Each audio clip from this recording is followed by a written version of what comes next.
For decades, the Placerville Seventh-day Adventist Church has been serving those less fortunate in the community by distributing food to families in need. And over the years, the small space used for this work became smaller and smaller.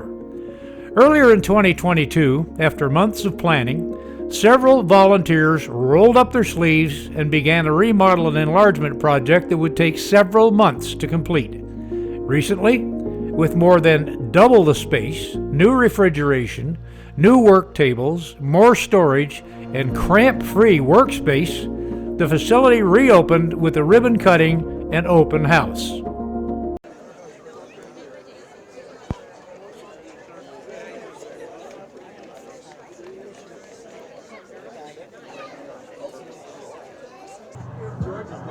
All right, friends. We'd like to invite you to go ahead and draw near to the front. And if you are confident in standing for the short duration of our program this evening, awesome. If you're a little less than confident, we do have chairs for you for that purpose. And we're going to get started in just a minute.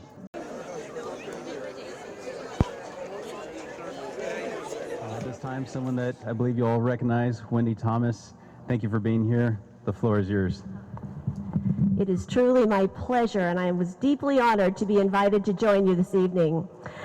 The Placerville Seventh-day Adventist Church has a long legacy and history of serving others. I find it deeply commendable that this church has been doing the work since the era of World War II, when struggling families, divided by the privations of war, struggled to make ends meet. So it was women to the rescue, as the ladies of the Seventh-day Adventist Church, including those here in Placerville, began the Dorcas Society, inspired by the life and service of the biblical hero. These women collected donations from local businesses while sewing clothes and distributing food to meet the needs of local families. With this, it seems that the Placerville Seventh-day Adventist Church probably has the longest running history of service in this community, and I find that quite a gift. Yeah. In fact, I was just amazed to learn that the Placerville Seventh-day Adventist Community Services Center has been at this location for 40 years. I mean, that's amazing. And many people have donated and dedicated thousands of hours, volunteering their time, distributing boxes of food, collecting food, to prepare and distribute boxes to the food insecure. I believe that when Charlene Williams, the previous director, retired in December after serving nearly 13 years, the church decided to take advantage of that break and do the necessary remodeling to bring the facilities up to par. I can't wait to see them, while taking better care of the volunteers who are willing and dedicated to serving this community. I understand that Adventist Community Services has served an estimated 4,000 individuals and families while providing over 99,000 pounds of food. My goodness, what a gift and service. And as previously mentioned, unfortunately, the Placerville and surrounding area has a sizable low-income and homeless population, which is exacerbated by the incredibly high cost of living that we're now experiencing. Families are struggling to pay rent and pay their mortgage and put food on the table at the same time. In fact, 1 out of 8 Americans experience food deprivation and are hungry every day. And food pantries are often the biggest resource for struggling families, and for that we are just so very grateful. So thank you, Seventh-day Adventist community, for the incredible work you and your volunteers have done all of these years. Thank you for dreaming of an upgraded center that more effectively serves our community and other parts of the county. Pastor Andrew, deep gratitude, not yet. Deep gratitude to you, your church, and your volunteers for all the effort they have put into this beautiful new center and the amazing services you have provided for over 75 years. You are truly exemplifying the life and the example of Dorcas. All of you, you're using the gifts that you've been given to help others. You're staying faithful in doing good. You build and foster relationships. You make service and ministry toward others a priority in your life. And you let God live his love through you. May God bless your work. And please, on behalf of the El Dorado County Board of Supervisors, allow me to extend our deepest gratitude for your deep service to our community. We are truly grateful. Thank you. Thank you so much, Wendy. The heavy lifting of community services behind the scenes and for all of the food distributors all around our community has mostly been done by one person, and that is Mike Sproul, for at least 20 years. And so we are very grateful for all of the work that he has put into supporting and keeping these ministries going. And so, Mike, I want to invite you up. Thank you for being here. Guys, it's kind of a hard act to follow when you got professional speakers like this, and I don't have a lot of experience, so I'll just tell you a story. 22 years ago, I met the Seventh-day Adventist people from all over the county. They were running all the food closets in the county, and I said, let's build a food bank. And it was us together with a couple more charities that built the whole food bank, and we all came together. Seventh-day Adventists are tireless when it comes to community service. They just keep going and going and going. Charlene, me and her go around all the time, but we get it done. You know what I'm saying? Because she's on me. We need this, Mike, you know? So I'm here tonight just to explain that we support them 100%. I got tons of calls from people when they were closed. I go to Green Valley Church. They go, we love those people over there. We trust them, we know them, and they're our friends. So I see how important this is, and not even feeding people, but giving people somewhere to come where they're known, like that Cheers thing. I just want to go where somebody knows my name, and they love that. And I think that's a lot of the reason they come here is for fellowship and ministry. So I ask you guys today, let's just work together as partners in the community. We have all the food that you need. We'll get it sorted out. You know, we just started back again, and we got 30 other charities we serve, but we'll just work together. And I'm sure your numbers will grow as people get the word out that you're back open. So tonight, instead of talking, I'd like to give the Seventh-day Adventist $2,000 worth of gift cards to start this off. And you guys could give those gift cards away to your new recipients that are coming in and stuff like that. So I'm just not here to talk, I'm here to do. So you guys, you got us on your team, and we're here to help. So use us up, that's what we're here for. Thank you. Woo! Amen to that. Wow. It's a good day. Thank you, Mike. We appreciate you. Speaking of appreciation, Leonard Grado, who's one of our own members here at the Placerville Seventh-day Adventist Church, and in many ways, one of the major catalysts for getting this remodel happening and in motion and completed.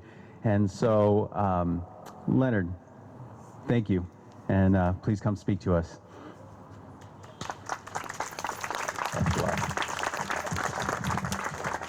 First of all, I want to clarify, I had very little to do with the remodel.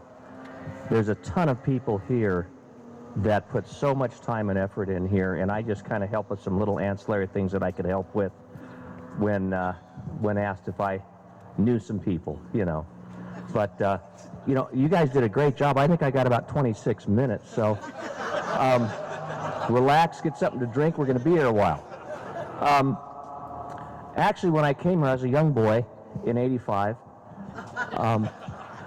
But when I look out here, I see my family, okay, for the last 37 years. And so it is exciting to see what God is doing, what he's done. And when I think of Charlene, we've had pastoral changes during the period of time that Charlene served, but she was like a juggernaut.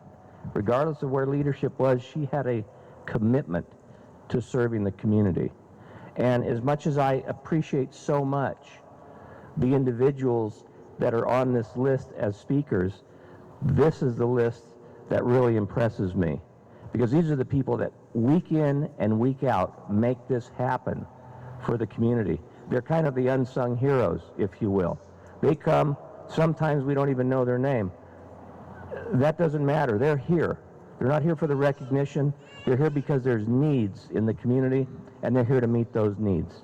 As the elder in our church in charge of outreach, I cannot tell you how proud I am of what this group has done with this community services facility. And it's going to do good things, and it's going to do greater things, because the greater the impact that we have, the more opportunities that we have to serve, the more people know about our services, they'll come, and we'll do what we need to do to provide for those needs.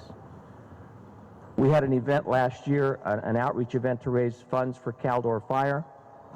John Saunders of Hangtown Grill, he came over here with Susie Davies, provided all the food for the event for 200 people, carte blanche.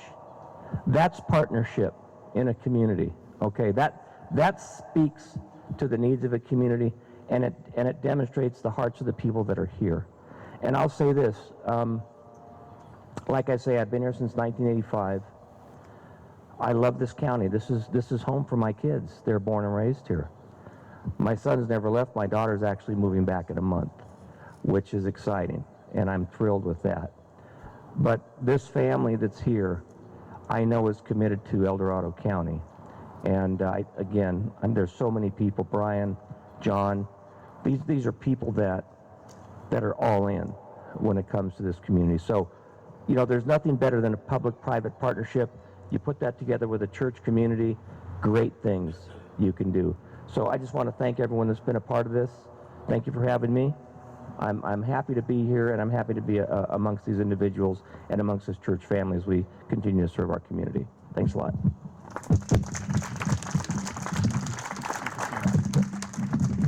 Oh, I forgot to mention one thing before we do ribbon cutting. You know, Derek mentioned that he had a meeting just 2 days before he came over here, and then he approved the grant proposal, so they approved, check is on the way, so $10,000 will be coming from North American Division, and then we will work with the even Northern Campus Conference, and we will do something financially too. So you guys did a marvelous job, but for this process, Teresa has been working so hard. So I think we have something to Teresa, I believe, right? I think, yeah. So the flower is coming to do, the process. This thing, Teresa has done a marvelous job. So that's why we want to recognize, Teresa for the flowers. Okay. Okay. Yeah. All right.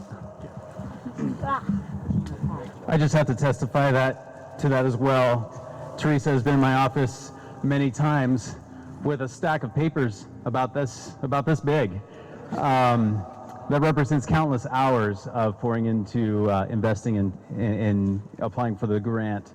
And thank you, James. Well, friends, at this time, it's the moment that we've all been waiting for, which really symbols something very, very special, and that is just the affirming and the confirmation of this ministry, and for people that are in need to be able to experience relief and be loved upon through this ministry. So with that, first I would like to invite Wendy Thomas, Derek Lee, James Lim, Mike Sproul, and Leonard Grado to go ahead and approach the ribbon. And the rest of us I would invite to go ahead and let's draw closer so that we can witness it more up close.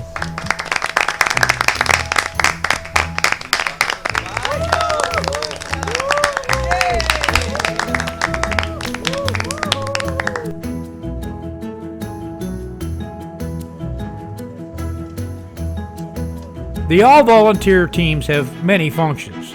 Some go to the source of donated food and, in season, to a U-Pick farm for fresh produce. On returning to the center, others assist in unloading the food for the next day's distribution. Others prepare the pre-packaged packages for distribution, assuring even distribution of nutritious, essential items based on family size of the recipients. Distribution Day sees last-minute additions to the packages of perishable and cold stored items such as milk, cheese, and produce. Others take wagons out to the loading area where vehicles pull up after registration to receive their food. On any given distribution day, 40 to 60 families may be served.